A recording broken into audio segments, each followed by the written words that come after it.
Hi అండి, నమస్తే. Welcome back to our channel Satya vlogs. అందరూ ఎలా ఉన్నారు? ఇవాళ వీడియోలో మేము పాండిచ్చేరి నుండి మహాబలిపురం అయితే వెళ్ళాము. ఆ జర్నీని అయితే ఈ వీడియోలో షేర్ చేస్తున్నాను. ఎక్కడ స్కిప్ చేయకుండా అయితే చూడండి. మొత్తం మా 3 days ట్రిప్లో ఫస్ట్ తిరుమలలో దర్శనం అయిపోయింది. తర్వాత అరుణాచలం వెళ్ళాము. అరుణాచలం నుండి పాండిచ్చేరి వెళ్ళాము. పాండిచ్చేరి నుండి ఇప్పుడైతే మేము మహాబలిపురం వెళ్తున్నాము. ఇవన్నీ ముందు ప్లానింగ్లో అయితే లేవండి మాకు. కాకపోతే అరుణాచలం నుండి పాండిచ్చేరి 2.5 hours, అలానే పాండిచ్చేరి నుండి మహాబలిపురం 2.5 hours కదా అని చెప్పేసి ఇంకెటు వెళ్తున్నాము. ఈ వీడియో మొత్తం కూడా న్యాచురల్ వాయిస్ అలానే ఉంచేసానండి. చాలా ఫన్నీగా ఉంటుంది, ఎక్కడ స్కిప్ చేయొద్దు.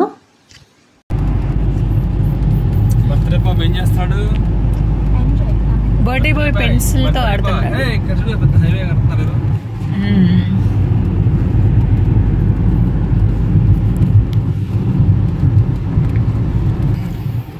చెన్నై 117 kilometers. 118. కల్పకం 140 kilometers ఉంది. కల్పకం అంటే ఏముంది అక్కడ? కల్పకం అంటే ఇది అణు విద్యుత్ కేంద్రం. అణు విద్యుత్ కేంద్రం అంటే మనకి కరెంట్ రెడీ అయిందా? న్యూక్లియర్ ఎనర్జీ తక్కువ ఖర్చుతో పవర్ ఎనర్జీ జనరేట్ చేయవచ్చు. ఈ బిల్డింగ్ కలర్ చూడు ఎలా ఉందో. అది పెట్టడానికి సెంట్రల్ గవర్నమెంట్ ట్రై చేసినప్పుడు చాలా ఈ క్రౌడ్ గొడవలు చేశారు. చివరికి మరి పెట్టినట్టున్నారు, అలాంటి పెట్టారు, స్టార్ట్ చేశారు, జరుగుతుంది. కల్పకం ఊరి పేరు రెడ్డిగా. చాలా డేంజరస్ అనమాట అందులో వాడే మెటీరియల్ యురేనియం. అంటే ఊరికి కొంచెం యురేనియం వల్ల ఏమవుతుందంటే రేడియేషన్ ఎక్కువ వస్తుంది. రేడియేషన్ వస్తుందని కూడా అప్పుడు గొడవ చేశారు. బట్ గవర్నమెంట్ తర్వాత మీకు ఇబ్బంది ఉండదు, మేము చాలా సేఫ్టీ మెజర్స్ చూసుకున్నాము, ఇంపోర్టెడ్ ఎక్విప్మెంట్ వాడాము, ఏం కాదు అని మళ్ళీ ఏదో చేసి ఎలా అయితే పెట్టారు. ఇండియాలో ఫస్ట్ న్యూక్లియర్ ఎనర్జీ ప్రాజెక్టులు ఉంటాయి నాకు తెలిసి అయితే. తమిళనాడులో తేగలు ఎలా ఉంటాయో చూద్దాం. అసలు ఈ సీజన్ నా తేగల సీజన్ ఇది. మనకు కూడా ఇలా దొరుకుతాయి అయితే. మనకి స్టార్ట్ అవుతుంది. అదే ఇప్పటివరకు తెచ్చుకోలేదు కదా రిషి. తమిళనాడులో తేగలను ఏమంటారు? తమిళ్లో తెలీదు, నాకు తమిళ తెలీదు. ఇంకోటి తమిళనాడులోని కాకులు ఎలా అరుస్తారా? తెలీదు. కావు కావు అని అరుస్తాయా? తమిళనాడులో కుక్కలు అంటే తమిళ్లో తెలీదు. తమిళనాడులో కుక్కలు ఎలా అరుస్తాయి?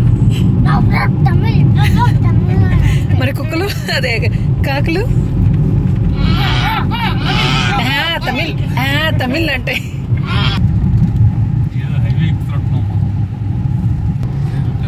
మ్యాప్ పెట్టినా అవసరం లేదా?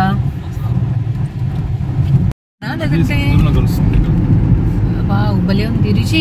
గౌతమ్ ఇలా చూడండి ఒకసారి. కింద నది ఉంది, పైన వెళ్తున్నాం మనం. నది ఇది అన్న బీచ్ వాటర్ ఏమన్నానా?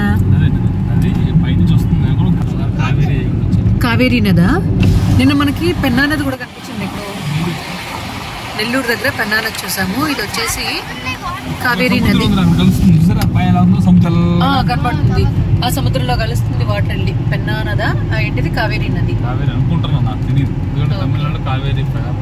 ఓకే, అదే వెళ్ళి సముద్రంలో కలుస్తుంది. అసలు వ్యూ ఏదో కేరళలో ఉన్నట్టుంది. పక్కన చెట్లు అయ్యి చాలా బాగుంది, కొబ్బరి చెట్లు. స్లో చెక్ పోస్ట్ ఇది.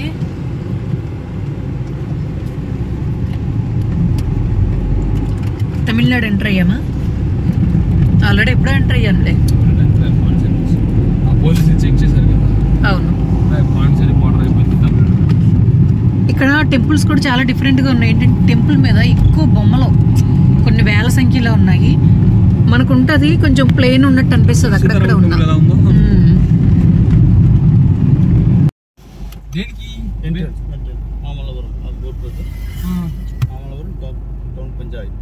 Okay, entry ticket. Okay, vehicle entry. Okay, we can park anywhere. Temple is there? Left, second, right. Left to second right. Change it. 75 change ఆగుతుందండి. ఫైనల్లీ 2.5 hours తర్వాత మహాబలిపురం అయితే రీచ్ అయ్యాము. మహాబలిపురం ఆ మధ్య న్యూస్లో అయితే బాగా వైరల్ అయింది. ఇక్కడ మన పిఎం నరేంద్ర మోడీ గారు అయితే మీటింగ్ అయితే పెట్టారు ఈ షోర్ టెంపుల్లో. చైనా అధ్యక్షుడు జింగ్పింగ్ అలానే నరేంద్ర మోడీ ఇద్దరు కూడా ఇక్కడ మీటింగ్ అనేది ఏర్పాటు చేశారు. ఇక్కడ మీటింగ్ ఏర్పాటు చేయడం వల్ల ఈ షోర్ టెంపుల్ అనేది తెలియని వాళ్ళకి కూడా బాగా తెలిసిందండి.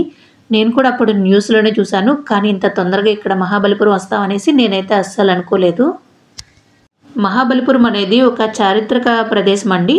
వీళ్ళిద్దరూ అంటే దేశాధ్యక్షులు ఇద్దరు కూడా ఇక్కడ మీటింగ్ పెట్టడం వల్ల ఈ ప్లేస్కి మరింత పేరైతే వచ్చింది. తెలియని వాళ్ళకి కూడా మహాబలిపురం అనేది తెలిసి వచ్చింది. ఈ షోర్ టెంపుల్ని పల్లవాస్ అయితే బిల్డ్ చేశారు. ఇప్పుడైతే మేము ఈ టెంపుల్ దగ్గరికి అయితే వచ్చేసాము. మహాబలిపురంలో ఎంటర్ అవ్వగానే నాకు ఎక్కువ కనిపించింది రాయితో చేసినటువంటి శిల్పాలు. అంటే పెద్ద పెద్ద కొండలను కూడా శిల్పాల్లో అయితే చెక్కేశారు. ఇక్కడ అదేనండి ఫేమస్. ఇంకా మీరు చూస్తారు కదా, అసలు మహాబలిపురంలో అడుగు పెట్టగానే రకరకాల కట్టడాలండి. చాలా ఆశ్చర్యం అయితే అనిపించింది నాకు. మనం మహాబలిపురానికి ఎంటర్ అవుతున్నప్పుడే స్టార్టింగ్లో మన కార్ కానీ వెహికల్స్ ఏమైనా సరే వాళ్ళు టోల్ గేట్ అయితే తీసుకుంటున్నారు. అలాగే ఇక్కడ లోపలికి వచ్చిన తర్వాత ఈ షోర్ టెంపుల్కి వెళ్ళాలంటే ఎంట్రీ పాస్ జస్ట్ 40 రూపీస్ అండి. ఈ 40 రూపీస్ ఈ టోకెన్ అనేది తీసుకుంటే మనం ఇక్కడున్న ప్లేసెస్ అన్నీ కూడా కవర్ చేయొచ్చు. వచ్చేసామండి మహాబలిపురం. అసలు ఇది మా ప్లానింగ్లో అయితే లేదు. ఇంకా అరుణాచలం దగ్గరగా అయితే ఉంది. మేము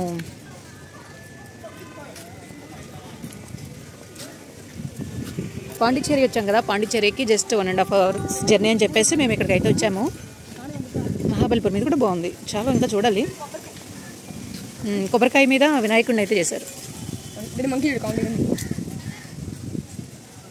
ఇవి ఇవి బాక్సులో ఉన్నాయి కదా, ఇవి మధ్యలో క్యాండిల్ అది పెడితే స్మెల్ అది బయటకు వస్తుంది అనమాట. విసనగర్రా బాగుంది. అదెంత అడగండి. ఆ విసనగర్ నేను అక్కడ 100 రూపాయలు చెప్పేస్తా అన్నాడు. అలాంటిదే సేమ్.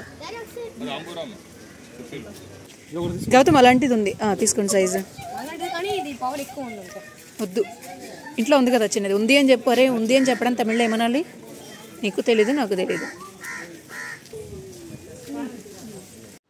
ఇంక మేము లోపలికి ఎంట్రీ పాస్ తీసుకోగానే ఇక్కడ చిన్న చిన్న షాపింగ్ కాంప్లెక్స్లు అంటే చిన్న చిన్న షాప్స్ అయితే ఉన్నాయి. ఇక్కడ ఎక్కువగా ఏంటంటే స్టోన్తో చెక్కినటువంటి శిల్పాలు. ఇదే మీరు చూస్తున్నారు కదా, చిన్న చిన్న గౌతమ్ బుద్ధుని బొమ్మలు, అలానే వినాయకుడు, దేవుళ్ళు, రకరకాల దేవతా విగ్రహాలన్నీ కూడా ఇలా రాగి పైన చెక్కినటువంటి శిల్పాలన్నీ అయితే ఉన్నాయి. ఇది మీరు చూడండి, రావి ఆకు ముందు వినాయకుడిని అయితే చెక్కారు. ఇవన్నీ చూడడానికైతే చాలా బాగున్నాయండి. కాస్ట్ విషయంలోకి వస్తే నేను అక్కడ పాండిచ్చేరిలో ఇందాక చూశారు కదా విసనగర్ర అడిగితే 100 రూపీస్ చెప్పారు. ఇక్కడ అదే విసనగర్ర 50 రూపీస్. చూశారు కదా ఎంత డిఫరెన్స్ అయితే ఉందో. అందుకే నేను ఎప్పుడైనా ఏదైనా వస్తువు కొనే ముందు 1కి 10 సార్లు అంటే ఒక్క షాప్ దగ్గర కొనేయకుండా నెక్స్ట్ వేరే షాప్ దగ్గర కూడా రేట్ కంపేర్ చేసుకుని అప్పుడు తీసుకోవడం బెటర్ అయితే అనిపించింది. మేము వెళ్ళిన రోజున మహాబలిపురంలో ఎండ చాలా దారుణంగా ఉంది. ఇంటి దగ్గర నుండి స్టార్ట్ అయ్యే ముందు ఇక్కడికి వస్తామని తెలిస్తే నేను హ్యాట్స్, అలానే క్యాప్లని, స్పెట్స్ ఇవన్నీ తీసుకొచ్చేదాన్ని. అంత ఐడియా లేదండి. అందుకని ఇక్కడ ఒక స్పెట్స్ అయితే తీసుకున్నాము 50 రూపీస్ పెట్టి. అంటే ఆ కాసేపు పెట్టుకోవడానికి సన్ గ్లాసెస్లో అయితే యూజ్ అవుద్ది కదా. ఇంకా ఇక్కడైతే కొబ్బరి నీళ్ళు అయితే తాగుతున్నాము. 50యా? అబ్బో 50 రూపాయలు అంట కొబ్బరి బొండం. మాకు విజయవాడలో 30 రూపాయలు, అటు తిరుపతిలో 40 రూపాయలు తీసుకున్నాడు. ఇక్కడైతే 50 రూపాయలు అంట. చాలా దారుణంగా ఉంది రేట్ అయితే. ఎలా ఉన్నది వాటర్ టేస్ట్? తీగానే ఉన్నాయా? తీసుకో గౌతమ్, తాగు గౌతమ్. ఈసారి కొబ్బరి కొట్టిమ్మందాం తర్వాత ఇద్దరు అటు తాగ. ఎలా ఉన్నారా టేస్ట్?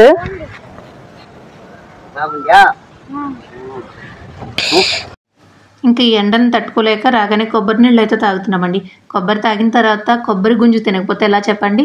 ఎక్కడికి వెళ్ళినా సరే మేము కొబ్బరి నీళ్ళు తాగామంటే కంపల్సరీ కొబ్బరి కాయను కూడా కొట్టించి మరీ తింటాము. మా అందరికి కూడా చాలా చాలా ఇష్టము. అలానే ఇక్కడ చాలామంది గార్డెన్ పార్టీ అంటే మేము వెళ్ళిన రోజున సండే అవడం వల్ల ఇంటి దగ్గర నుండే ఫుడ్ అది వండుకొని వచ్చి ఇక్కడ చక్కగా చెట్ల కింద కూర్చుని పార్టీలో అయితే సెలబ్రేట్ చేసుకుంటున్నారు.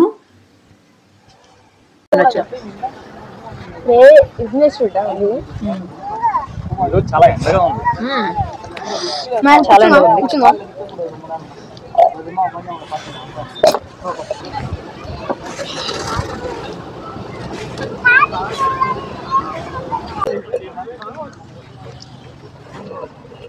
కాఫీ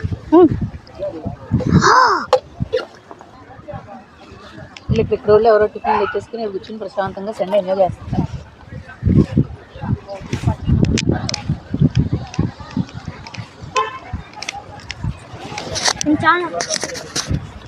బాగుంది, ఇంట్రెస్ట్. ఎలా ఉంది కాబట్టి ఇక్కడ మేము లోపలికి వెళ్ళగానే కొబ్బరి నీళ్ళు తాగుతున్నప్పుడు ఇలా పూసల దండలు ఇట్లా దండలు అమ్మే వాళ్ళు ఉంటారు కదా, వాళ్ళు అయితే వచ్చారు. వాళ్ళు ఏంటంటే ఇక్కడ మీరు చాలా జాగ్రత్తగా ఉండాలండి, ఎందుకంటే మనం కొన్ని దాకా వదిలిపెట్టరు, వెంట పడతానే ఉంటారు. వద్దు వద్దు అన్నా సరే వినిపించుకోరు. మనం ఎంత గట్టిగా చెప్పినా వాళ్ళైతే అస్సలు వినరు. అసలు వీళ్ళ రేట్ల విషయంలో కూడా చాలా జాగ్రత్తగా ఉండాలండి. స్టార్టింగ్ ఈ ముత్యాల దండలా ఉంది కదా, ఇది వచ్చేసి 250 రూపాయలు చెప్పింది. చాలా ప్యూర్ అండి, ఒరిజినల్ ఇవి అని చెప్పేసి అగ్గిపెట్టితో వాటిని గీకి కింద రాయి మీద వేసి వాటిని ఇట్లా ఇట్లా అనేసి ఇది చాలా ప్యూర్ అండి అలా ఇలా అని చెప్పేసి చాలా చెప్పింది. అసలు మాకు వద్దన్నా వెళ్ళట్లేదు అని చెప్పేసి ఇంకా ఫైనల్గా ఎలా అయితేనే ఒకటి తీసుకున్నాము. 250 రూపీస్ అందండి స్టార్టింగ్. మాకైతే 100 రూపీస్ ఏమో 15 నాకైతే సరే గుర్తులేదు, కానీ చాలా తగ్గించి అయితే ఇచ్చింది. అంటే ఇక్కడ వీళ్ళకి ఎక్కువ ఫారినర్స్ వస్తూ ఉంటారు కదండి, వాళ్ళకి ఈ రేట్లు అయితే ఏం తెలియదు. అంటే 10 రూపాయలది కాస్త 1000 రూపాయలు చెప్పి అమ్మేస్తూ ఉంటారు. అదే అలవాట్లో మనకు కూడా చెప్తూ ఉంటారు. మనదేముంది వీటి రేట్లు అయితే అంత ఐడియా లేకుండా అయితే ఉండం కదా, అందుకని చాలా జాగ్రత్తగా అయితే చూసి అయితే తీసుకోవాలి.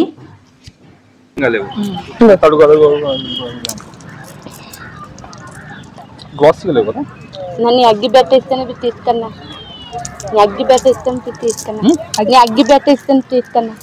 ఏం ప్లాస్టిక్ బాగానే ఉందా? చూడడం బాగుంది. ఇప్పుడైతే మనం టెంపుల్ లోపలికి అయితే వచ్చేసాము. ఇక్కడ ఎలాంటి పూజలు అయితే జరగట్లేదు, కొన్ని సంవత్సరాల క్రితం అయితే పూజలు జరుగుతూ ఉండి అంట. ఇక్కడ ఎన్నో అద్భుతమైన కట్టడాలు అయితే ఉన్నాయండి. ఇవన్నీ చూస్తున్నారు కదా, ఇవన్నీ రాళ్ళు. అంటే ఒక కొండని ఈ విధంగా గుడిలాగా, రథాల్లాగా, ఏనుగు, సింహము ఇలా రకరకాలుగా అయితే చెక్కారు. అసలు ఎంత ఆశ్చర్యం అనిపించిందంటే అన్ని వందల ఏళ్ల సంవత్సరాల క్రితము ఎలాంటి ఎక్విప్మెంట్స్ లేకుండా, అంటే కొన్ని ఇప్పుడంటే మనకి మిషనరీ అయితే వచ్చేసింది కదా, అప్పుడు కానీ ఇవన్నీ కూడా శిల్పులు చెక్కినటువంటివండి. అంటే వాళ్ళు ఎంత కష్టపడితే ఇలాంటి ఆకారాలు అయితే రూపుదిద్దుకున్నాయో మనకు అర్థమవుతుంది. ఇక్కడ మీకు దూరంగా కనిపిస్తుంది కదా ఏనుగు బొమ్మ, అసలు అది చాలా పెద్దగా ఉంది. ఇవన్నీ ఉన్న ప్లేస్లోనే కొండనే ఈ విధంగా అయితే చెక్కారు. మీకు అర్థమవుతుందా? ఒక పెద్ద కొండని ఇలా శిల్పాల్లో అయితే చెక్కారు. ఎంత ఆశ్చర్యంగా ఉందో కదా. ఇక్కడ చాలామంది ఫారినర్స్ అయితే ఉన్నారు, వాళ్ళకి ఎక్స్ప్లెయిన్ చేయడానికి గైడ్లు కూడా ఉన్నారు.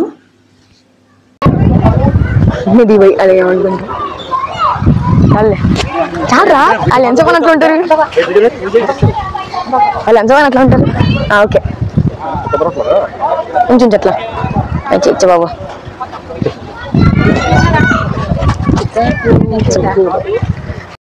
మీరు చూస్తున్నవన్నీ కూడా మహాభారత కాలం నాటి కట్టడాలు. ఇక్కడ పంచరథాలను ఉంటాయండి. అవి నకుల సహదేవుడు రథాలు, ద్రౌపది రథము, అర్జున రథం, ధర్మరాజు రథం, ఇలా ఎన్నో రకాల రథాలు, అట్లానే వాళ్ళకి సంబంధించినటువంటి గుర్రాలు, ఏనుగులు, ఇలా ఇవన్నీ కూడా శిల్పాల్లో అయితే చెక్కారు. ఇవన్నీ చూడడానికి మన ఇండియన్సే కాకుండా ఫారినర్స్ కూడా ఎక్కువ మొత్తంలో అయితే వస్తూ ఉంటారు. అసలు ఏం టాలెంట్ అసలు అందరిది చూడండి. ఏం టాలెంట్ కదా అసలు, ఐడియా కూడా చూడ ఎలాంటి ఐడియా. కొండని ఇలా ఫామ్ చేయొచ్చు, ఇలా క్రియేట్ చేయొచ్చు అని కూడా నేను చూస్తేనే అర్థమవుతుంది. అంటే ఎంత హార్డ్ వర్క్ ఉంటుందో చూడు దీంట్లో. క్రియేషనే కాదు హార్డ్ వర్క్ కూడా. చూడు అక్కడ ఏనుగు వచ్చింది, ఇక్కడ నంది వచ్చింది. అవును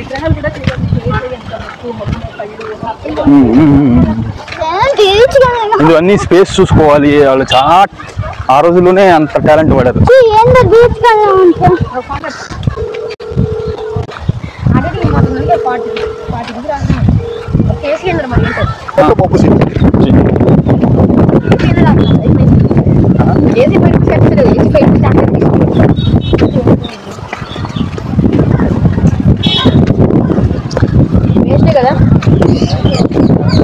వేస్ట్ కదరా, దాంట్లో ఉన్న దాన్ని అర్థం చేసుకో. నువ్వు కొండని ఇలా స్కెచ్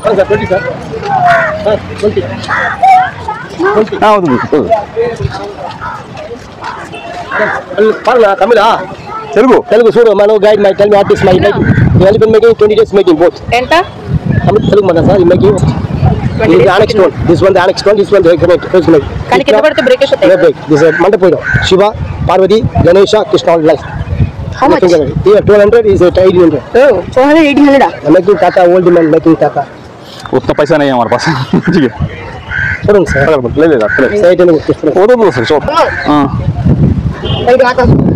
ఇది వేస్ట్ రా ఇది దాని గురించి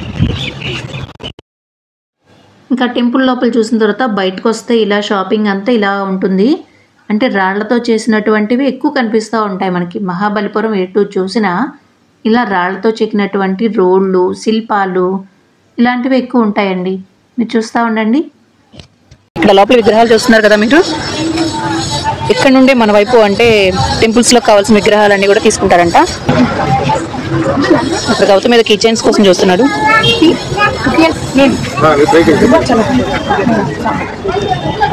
మా ఎంత పట్టింది మా 2 minutes. మహాబలిపురం బీచ్కి వెళ్ళే దారిలో ఇలా మనకి చిన్న చిన్న షాప్స్ అయితే కనిపిస్తూ ఉంటాయి రోడ్ సైడ్న. ఇక్కడ ఏంటంటే మన పేరు ఇస్తే వాళ్ళు కీ చైన్స్ అయితే రెడీ చేస్తున్నారు. మనకు కావాల్సిన డిజైన్ అయితే మనం సెలెక్ట్ చేసుకోవచ్చు. పిల్లలిద్దరూ అయితే వాళ్ళకి నచ్చిన డిజైన్ అయితే సెలెక్ట్ చేసుకుంటున్నారు. ఈ కీ చైన్ ఒకటి వచ్చేసి 50 రూపీస్ అయితే తీసుకున్నారు.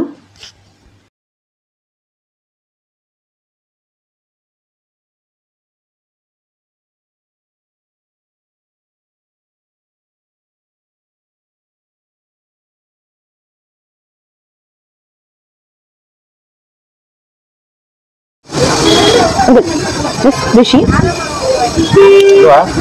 Rishi. Hey, Daddy.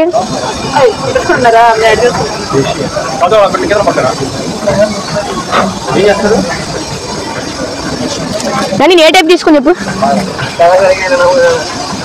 మా బుడ్డి తీసుకోనా? పుట్టి ఇరిగిపోతుంది గౌతమ్.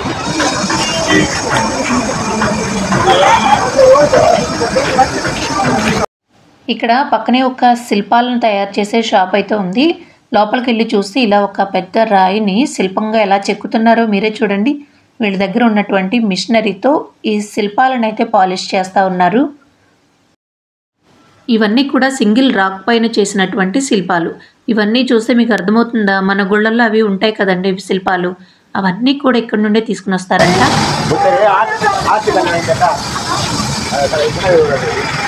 మమ్మీ అది పట్టుకోద్దున్నా, పడేసుకున్నావా? పట్టుకోవద్దు డ్రెస్. ఎంత చెప్తున్నాడు మమ్మీ? నేను ఫుడ్ తీసేసుకున్నానులే. డాడీ ఫోన్పే చేస్తాడు. మా తమ్ముడు ఇది వాటర్ ఫైట్ కదా వాటర్ కింద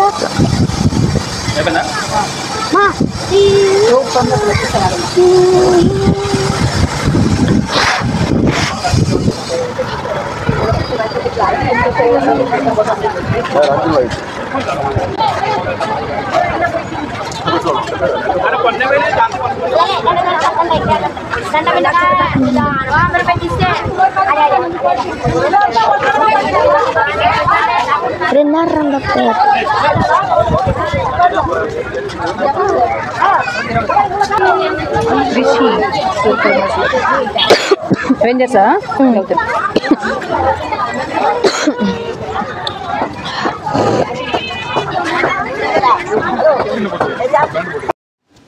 చూసారు కదా పిల్లలిద్దరికి చైన్స్ చాలా బాగున్నాయి కదా. తర్వాత మేము ఇంకా బీచ్కి అయితే వెళ్తున్నాము. మహాబలిపురం బీచ్. ఈ బీచ్ రోడ్కి వెళ్ళే దారిలో అటు ఇటు షాప్స్ అండి. ఎన్ని షాప్స్ ఉన్నాయంటే ప్రతి షాప్లో కూడా హ్యాట్స్, అలానే స్పెట్స్, గవ్వలతో చేసినటువంటి అద్దాలు, ఇలాంటి హ్యాండ్ బ్యాగ్స్, ఇంకా రకరకాల ఐటమ్స్ అన్నీ ఉన్నాయి. కిందంతా ఇసుక నడడం కష్టంగా ఉంది.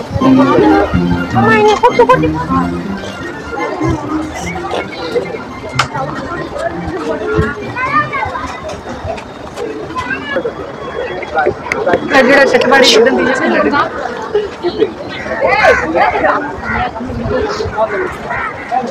అది ఇక్కడ నేమ్ అంట. షీస్ వెళ్ళిపోయింది కూడా నేమ్. వాడు అలా పోతున్నాడు రెడీ.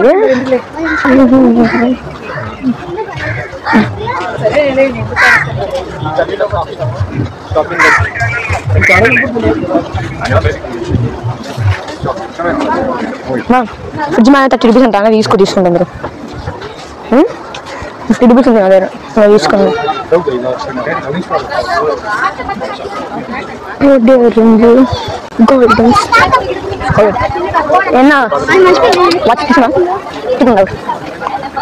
డాడీ వెళ్తా ఉంటారా చూస్తున్నాడు డాడీ మంచిగా నేను ఇక్కడ బ్యాగ్ ఉన్నాడు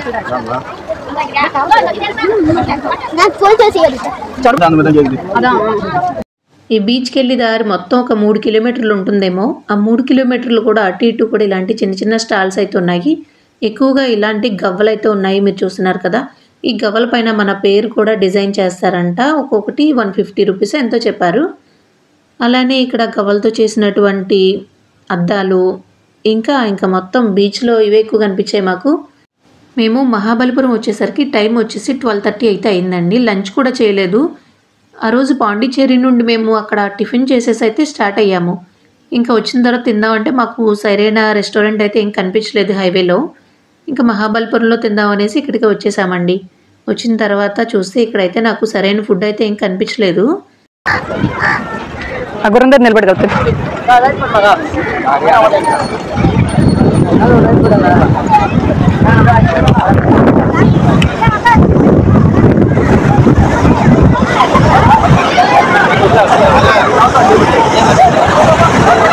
మటన్లో దిగద్దురే.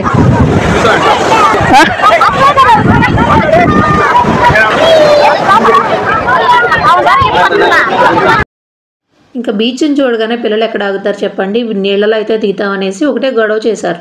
కాకపోతే నేను ఎక్స్ట్రా డ్రెస్ ఏం తీసుకెళ్ళకపోవడం వల్ల ఇంకా పైనుండి అలా చూస్తే ఎంజాయ్ చేశారు. ఈ బీచ్ అయితే నాకు కొంచెం స్పెషల్గా అనిపించిందండి. ఎందుకంటే బీచ్ అంతా చాలా డౌన్గా ఉంది. మేము నుంచున్న ప్లేస్ వచ్చేసి చాలా హైట్లో ఉంది. అలాగే మీకు దూరంగా ఒక టెంపుల్ అయితే కనిపించింది కదా, అదే సోర్ టెంపుల్ అనమాట. అది చాలా వరకు గుడి మొత్తము సముద్రంలో మునిగిపోయిందంట. ఇప్పుడైతే ఇది బయటే ఉంది. ఇక్కడ బీచ్ పక్కనే ఇలా బజ్జీ మిక్చర్ ఇట్లాంటివి అయితే ఉన్నాయండి. మేము ఆఫ్టర్నూన్ లంచ్ అయితే ఏం చేయలేదు కదా, బాగా ఆకలి అయితే వేస్తుంది. అందుకనేసి ఇక్కడ బజ్జీ అయితే తీసుకున్నాము.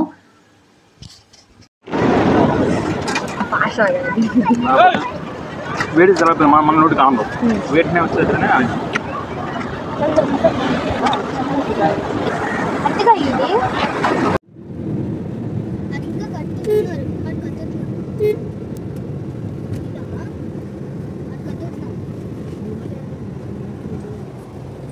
Exit the roundabout onto Old Mamallapuram Road. Continue. ఇంక ఇప్పుడు విజయవాడ అయితే స్టార్ట్ అయ్యామండి. టైం వచ్చేసి 3:55 అయింది కదా. మహాబలిపురం నుండి విజయవాడకు మాకు 8 hours 20 minutes అయితే టైం చూపిస్తుంది. ఇంకా మ్యాప్ పెట్టేసుకుని ఇంకా మేము విజయవాడ అయితే స్టార్ట్ అయ్యాము. ఇక్కడ ఒక చిన్న స్పెషల్ అయితే ఉంది. అదేంటంటే మేము వెళ్ళిన రోజున రిషి బర్త్డేనండి, November 10. వీడియో అనేది కొంచెం లేట్గా అయితే పోస్ట్ చేస్తున్నాను, ఏమనుకోవద్దు. November 10న రిషి బర్త్డే. ఆ రోజు కేక్ కటింగ్ చేద్దామనేసి చూస్తే మాకు ఎక్కడ బేకరీ అనేది అయితే కనిపించలేదు. అది వచ్చేసి మాకు ఏపీలో ఎంటర్ అయిన తర్వాత నెల్లూరు దగ్గర అయితే కేక్ కటింగ్ అయితే చేశాము. ఆ వీడియో క్లిప్పింగ్ కూడా వీడియో ఎండింగ్లో అయితే పోస్ట్ చేస్తున్నాను. రిషి ప్రతి బర్త్డేకి కూడా ఎర్లీ మార్నింగే వాడికి స్నానం అది చేయించేసిన తర్వాత మేము టెంపుల్కి వెళ్తామండి. కానీ ఇక్కడ టెంపుల్కి అనేది అంటే మహాబలిపురంలో వెళ్ళాం, కానీ అక్కడ పూజలు అయితే ఏం జరగట్లేదు కదా. ఆ టెంపుల్ కోసం ఎంత వెతికామంటే వెళ్ళే దారిలో మాకు తమిళనాడులోనే చెన్నైకి దగ్గరలో ఒక టెంపుల్ అయితే కనిపించింది. అక్కడికి వెళ్ళేసరికి ఈవినింగ్ 6:30 అయితే అయిపోయింది. అక్కడ ఇంకా దర్శనం చేసుకుని తర్వాత ఇంక మేము మళ్ళీ స్టార్ట్ అయ్యాము. తర్వాత ఆ కేక్ కోసం ఎంత వెతికామంటే అసలు అదొక ఇప్పటికీ తలుచుకుంటుంటే నాకు నవ్వొస్తూ ఉంది.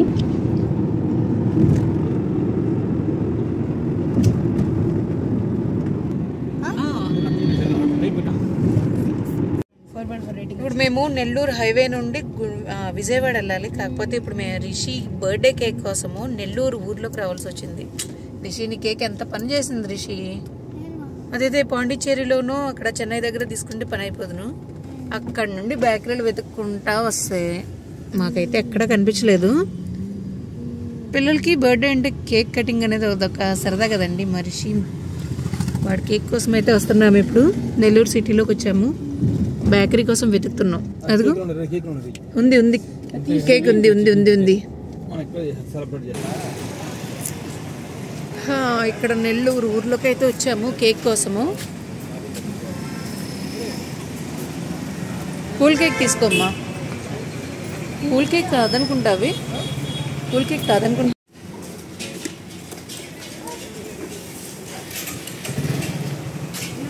ఉన్నాయి కదా, పావు కిలో చిన్నది చాలులే. ఇంకా పైన చూడు.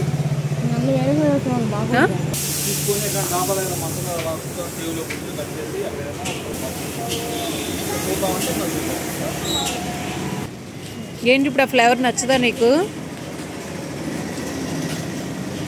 రిషి నీకు ఇష్టం లేదా ఫ్లేవరు?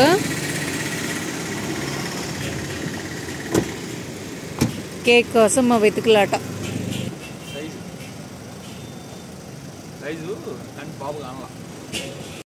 మా రిషి కేక్ కోసం 2 షాప్స్ అయితే తిరిగామండి. ఒక్క షాప్ దగ్గర అయితే కేక్ సైజు నచ్చలేదు, మరొక షాప్లో ఫ్లేవర్ నచ్చలేదంట. ఫైనల్లీ కేక్ హౌస్కి అయితే వచ్చేసాము. ఇక్కడైనా ఉంటుందో లేదో మరి.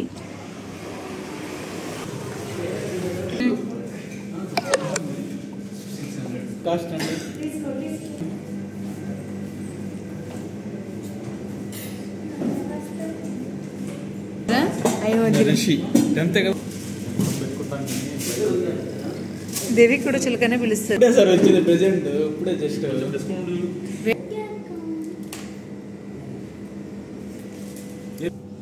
ఎంత మరి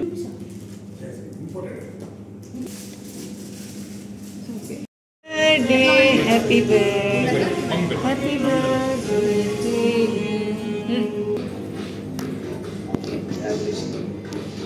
హ్యాపీ బర్త్డే